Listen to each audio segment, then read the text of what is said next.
पुनः आपका स्वागत है एपीटीसी क्लासेस पर।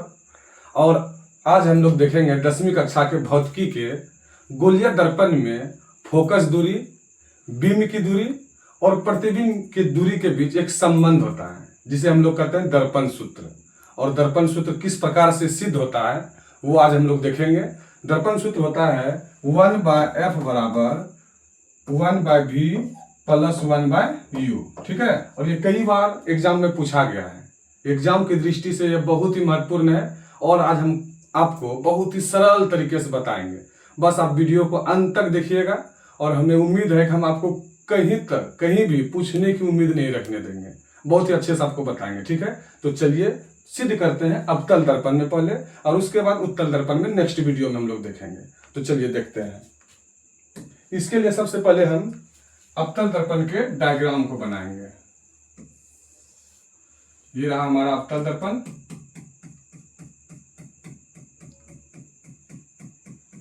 बाहरी भाग पॉलिश कर दिया और इसके परावर्तक सतह के मध्य बिंदु को हम लोग क्या बोलते हैं? ध्रुव बोलते हैं। ठीक है, और यहाँ पे मान लीजिए इसका केंद्र है और ये मध्य में कहीं ना कहीं क्या है? फोकस है। ठीक है, चलिए इसके बीच में ये हो गया अनंत।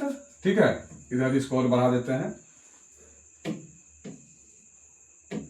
तो देखिए अनंत। ठीक है, इधर वक्रता केंद्र हो गया और इधर अनंत हो गया। इसके बीच में एक वस्तु को रखते हैं। मान लीजिए कि ये ए और बी ये एक वस्तु है। ठीक है, इसको एरो के माध्यम से दिखाना है। ठीक, और इसके प्रधान अक्ष के समांतर एक प्रकाश की किरण आ रही है।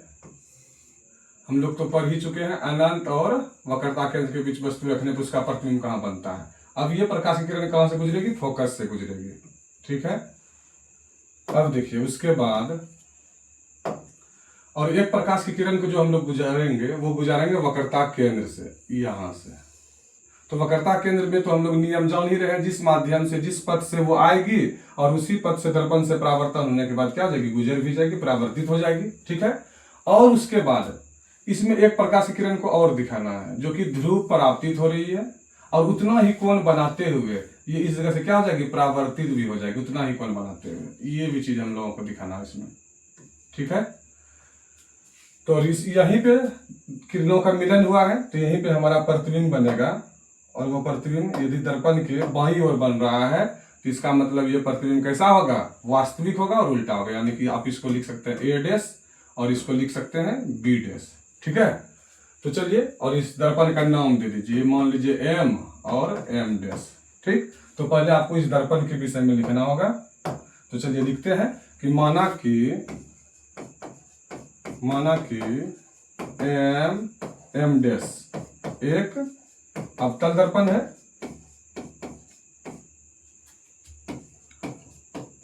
अवतल दर्पण है जिसमें पी ध्रुव, ठीक है, एफ फोकस, जो पिक्चर में वो सब लिखना है, एफ फोकस तथा सी क्या है? वक्रता केंद्र है। सी वक्रता केंद्र है। उसके बाद यही चीजों को फिर लिखना है जब वस्तु ए बी, जब वस्तु ए बी, ठीक है, अनंत और ये जब वस्तु ए बी अवतल दर्पण के सामने, ऐसा लिख दीजिए, अवतल दर्पण के सामने,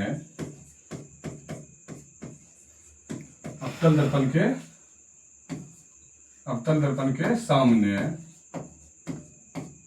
अनंत एवं वक्रता केंद्र के बीच, अनंत एवं वक्रता केंद्र के बीच रखी जाती है तो उसका वास्तविक एवं उल्टा प्रतिबिंब, वास्तविक एवं उल्टा प्रतिबिंब, क्योंकि वास्तविक प्रतिबिंब तो हमेशा उल्टा ही होता है तो ये लिखेंगे वास्तविक एवं उल्टा प्रतिबिंब सी और एफ के बीच बनता है। सी यानी प्रतिबिंब के बाद में आप ये भी लिख सकते हैं। ठीक है, ए डैश और बी डैश। ठीक है, ए डैश और बी डैश। ठीक है, वक्रता केंद्र, ठीक है, वक्रता केंद्र और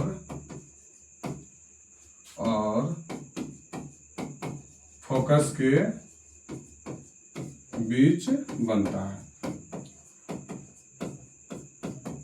और साथ में एक चीज हम लोग लिखेंगे कि यहाँ प्रतिबिंब की स्थिति को जानने के लिए, ठीक है, 3 किरण आरेख का प्रयोग किया गया है। तो ये लिखना है, यहाँ प्रतिबिंब की स्थिति जानने के लिए, स्थिति जानने के लिए 3 किरण आरेख का प्रयोग किया गया है। 3 किरण आरेख का प्रयोग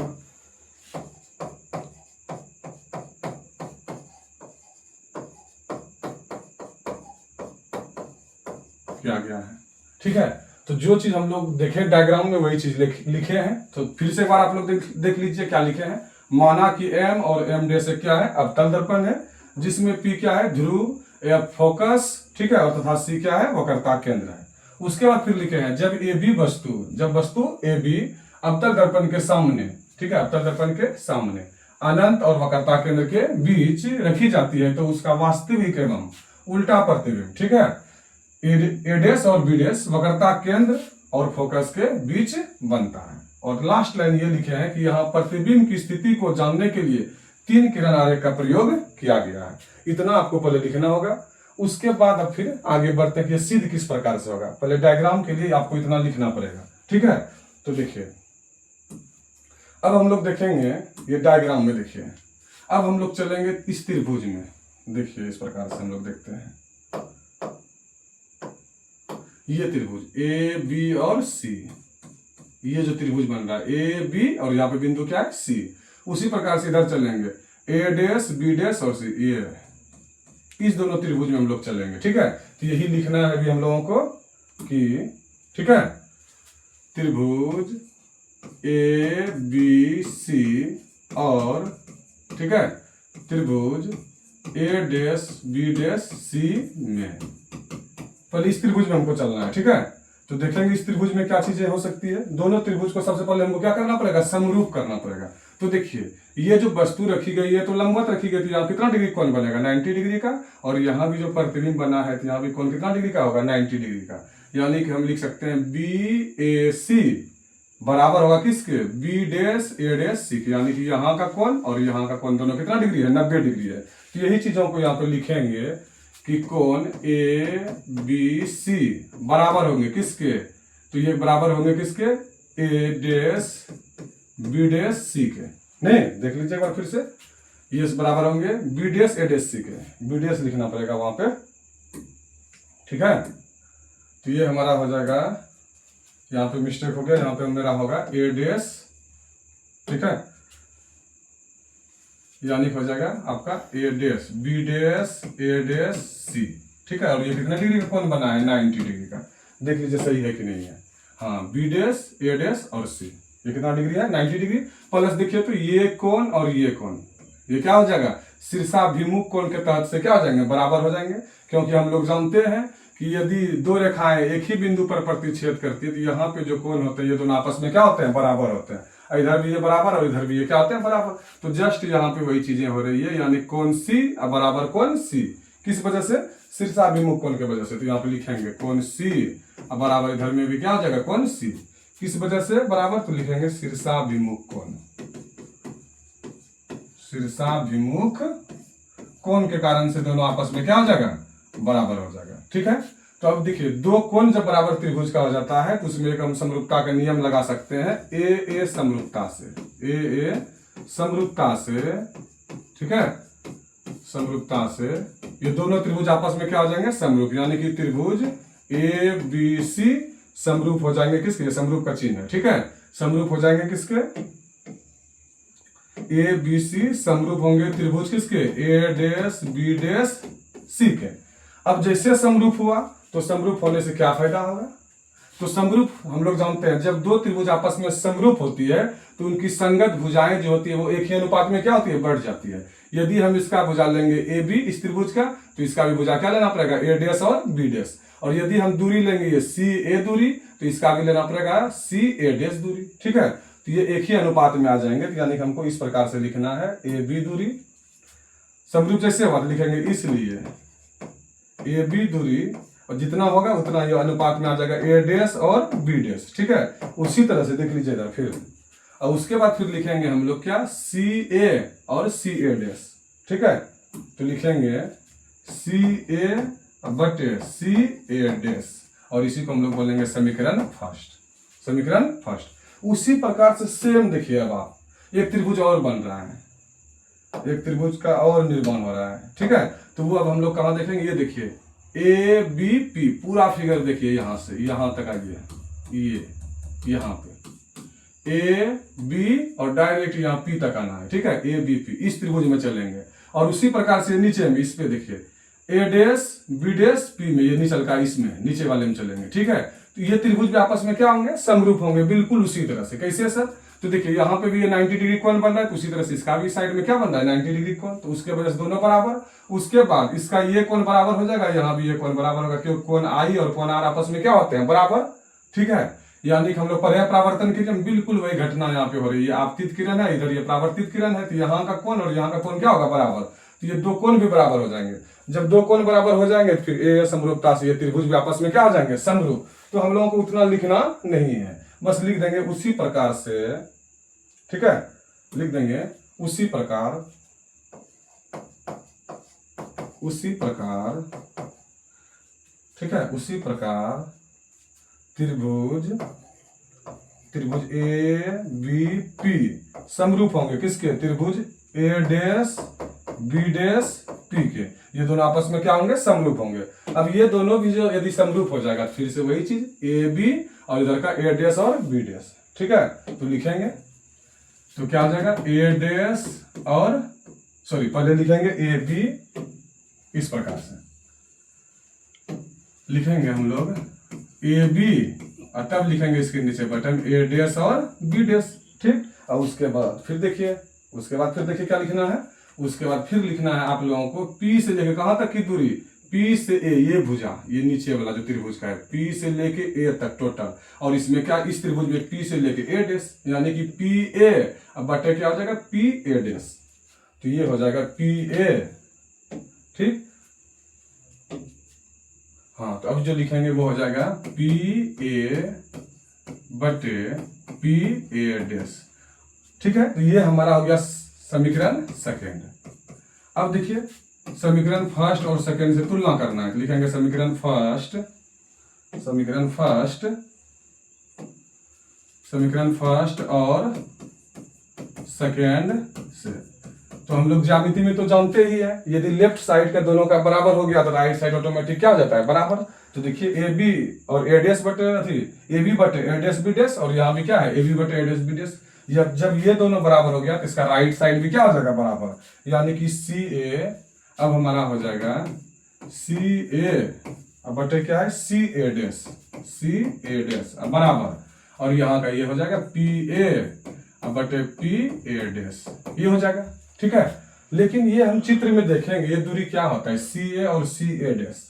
तो आइए चित्र में देखते हैं, सी ए ये दूरी हम लोग कुछ नहीं पढ़े हैं, सी ए दूरी ये भी नहीं पढ़े हैं, और सी ए डैश दूरी भी नहीं पढ़े हैं। ठीक है, तो गोलीय दर्पण में होता क्या है कि सभी दूरियां जो मापी जाती है वो कहां से मापी जाती है, ध्रुव से मापी जाती है। ठीक है, तो ये लाइन यहाँ पे लिखना पड़ेगा। ठीक है, कि चूंकि गोलीय दर्पण में सभी दूरियां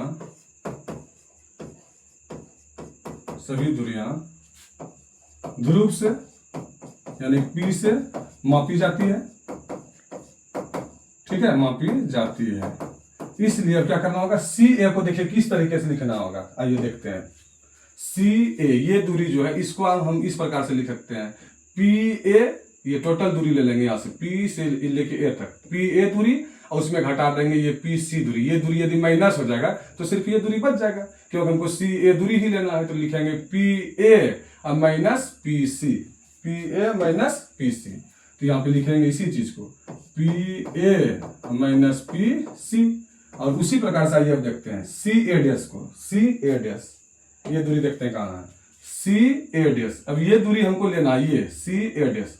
तो ये दूरी किस प्रकार से ले सकते हैं, डायरेक्ट लेंगे पी से सी तक की दूरी, क्योंकि हम लोग जानते हैं ध्रुव और वक्रता केंद्र के बीच की दूरी को क्या कहते हैं, वक्रता त्रिज्या कहते हैं। तो P से C की दूरी और उसमें माइनस कर देंगे P से A डैश दूरी। तो देखिए P से C दूरी यानी PC और माइनस क्या कर देंगे PA डैश, ठीक है, PC माइनस PA डैश। और ये दूरी देखिए ये भी बदलना पड़ेगा क्या, इसको देखते हैं।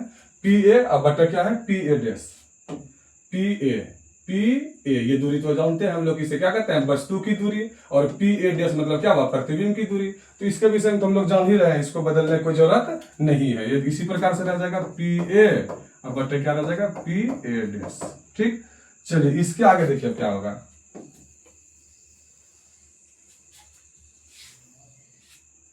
इसके आगे हम लोग देखते हैं।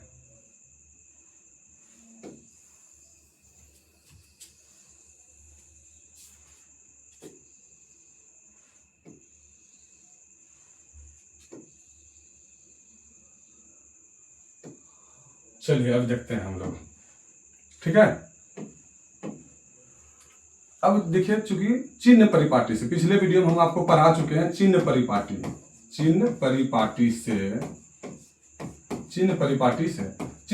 क्या होता है, इसमें ये होता है कि वस्तु की दूरी। तो यहाँ पे देखिए वस्तु की दूरी क्या है, वस्तु की दूरी देखिए P से A तक, ये हमारा क्या कहलाएगा वस्तु की दूरी। और ये हमेशा किसमें लेना पड़ेगा, ऋणात्मक में, यानी कि बाईं ओर है, दर्पण से क्या है बाईं ओर। और आप आपतित प्रकाश की दिशा से विपरीत जा रहे हैं, इसलिए इसको दूरी को किसमें लेना होगा माइनस में, यानी वस्तु की दूरी किससे सूचित करते हैं U से, लेकिन यहाँ लिखना होगा माइनस U। क्या लिखना होगा माइनस U। PA बराबर, तो यहाँ पे लिखेंगे PA, ये जो होता है ये होता है हमारा वस्तु की दूरी। क्या होता है वस्तु की दूरी, ठीक है। लेकिन ये हमको लेना होगा क्या चीज माइनस U। क्या लेना होगा माइनस U। उसके बाद देखिए PA डैश, ये क्या है प्रतिबिंब, यहां से यहां तक प्रतिबिंब की दूरी कहलाएगा। यहीं पे प्रतिबिंब बना है तो PA डैश जो है प्रतिबिंब की दूरी, और प्रतिबिंब की दूरी को सूचित किससे करते हैं V से, लेकिन बाईं ओर है दर्पण से, तो ये लेना पड़ेगा माइनस V।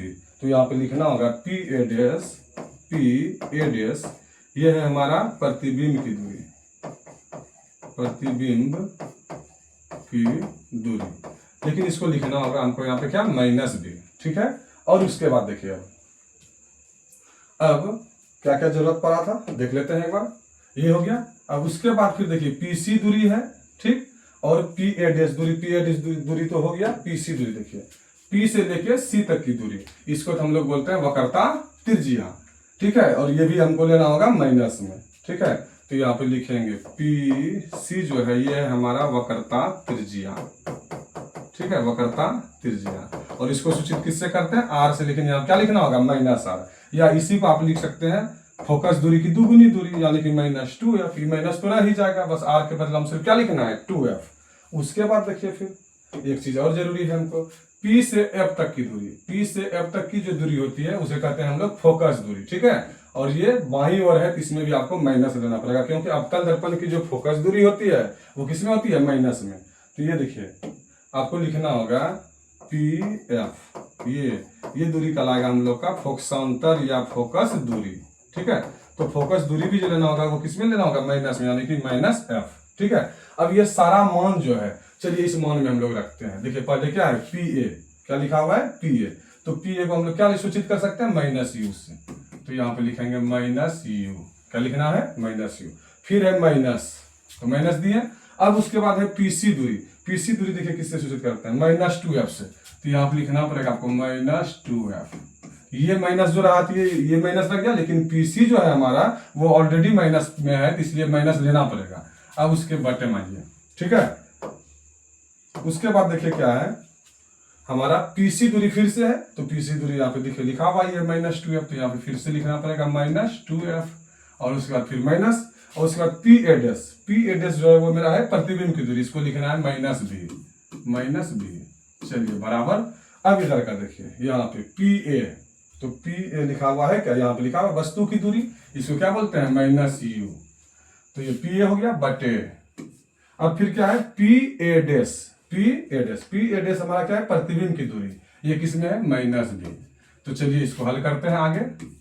ये हो गया माइनस U, और ये माइनस माइनस क्या हो जाएगा प्लस 2f, ये हो गया बटे इधर देखिए माइनस 2f और फिर से ये माइनस माइनस क्या हो जाएगा प्लस और ये हो गया v, इधर बराबर ये माइनस माइनस दोनों का खत्म तो ये हो जाएगा डायरेक्ट u बटे v। ठीक है, इस प्रकार से।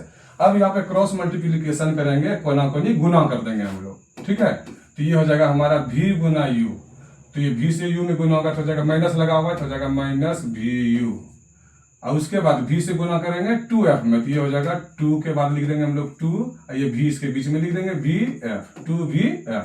उसी प्रकार से जस्ट u से गुना करेंगे माइनस 2f v में तो क्या हो जाएगा माइनस 2, यहाँ u लिख देंगे u और क्या हो जाएगा f, और उसके बाद u से गुना किस में करेंगे v में तो ये क्या हो जाएगा v गुना u यानी हो जाएगा vu, क्या हो जाएगा vu। अब देखिए ये माइनस vu को माइनस vu की तरफ कर देते हैं और f वाले को f तरफ ला लेते हैं तो इधर पहले से क्या है 2vf है। ठीक है, और ये माइनस 2uf को इधर ला लेंगे तो बन जाएगा प्लस 2uf। ठीक है, और इधर पहले से रह गया vu और ये माइनस vu को भी साइड लेकर आएंगे तो ये भी प्लस में बन जाएगा vu। ठीक है, अब देखिए आगे बढ़ते हैं 2vf प्लस 2uf बराबर ये vu और vu कितना vu हो गया 2vu हो गया, यानी कि लिखेंगे 2vu। अब देखिए दो सब में दिख रहा है ना तो दो को हम क्या कर सकते हैं कॉमन ले सकते हैं, तो ये दो कॉमन निकल लिए तब इसमें सिर्फ बचेगा vf और इसमें बचेगा खाली सिर्फ uf। ठीक है, इधर का जो है रहने देंगे 2vu, तो देखिए ये 2 और यहाँ का 2 क्या हो जाएगा कैंसिल हो जाएगा, तब फिर आपका बचेगा क्या चीज सिर्फ vf प्लस uf बराबर इधर क्या है vu, सिर्फ यही बचेगा। ठीक है, लेकिन यहाँ पे हमारा सिद्ध नहीं होता है, अब क्या करना पड़ेगा दोनों ओर uvf से भाग देने पर। ठीक है, तो जैसे भाग देंगे चलिए पहले इसमें भाग देते हैं, इसमें भी देते हैं और इसमें दोनों साइड भाग देना होगा, तो चलिए यहाँ हम लोग एडजस्ट करते हैं। ठीक है, ठीक, तो देखिए पहले क्या है vf, तो vf इसमें भी भाग देना है uvf से। ठीक है, उसके बाद प्लस है uf, और इसमें भी भाग देना है किससे uvf से बराबर। अब इधर सिर्फ क्या है vu, इसमें भी भाग देना है uvf से, तीनों से भाग देना। ठीक है, तो देखिए इसका vf और vf खत्म हो गया कितने बार में एक बार में, इसका u से कट जाएगा, इसका f से कट जाएगा, इसका vu और इसका vu क्या हो जाएगा कट जाएगा, तो ये अब जो बचेगा ये बचेगा 1 और इसका सिर्फ क्या बचेगा u। ठीक है, प्लस इसमें ऊपर में कुछ नहीं क्या बचेगा 1 और इसका खाली क्या बचेगा v बराबर, इसमें कुछ नहीं ऊपर में 1 और नीचे क्या है f। और देखिए यही हमारा दर्पण सूत्र था, यानी कि इसलिए हम लिख सकते हैं कि 1/f यहाँ पे लिखेंगे। ठीक है, 1/f बराबर क्या चीज निकला 1/u प्लस 1/v। ठीक है, तो इस प्रकार से हमारा दर्पण सूत्र क्या हो जाता है सिद्ध हो जाता है अवतल दर्पण में, और हम उम्मीद करते हैं कि आपको अच्छे प्रकार से समझ में आया होगा। मिलते हैं नेक्स्ट वीडियो में और उसमें हम लोग देखेंगे उत्तल दर्पण में किस प्रकार से दर्पण सूत्र सिद्ध होता है। धन्यवाद।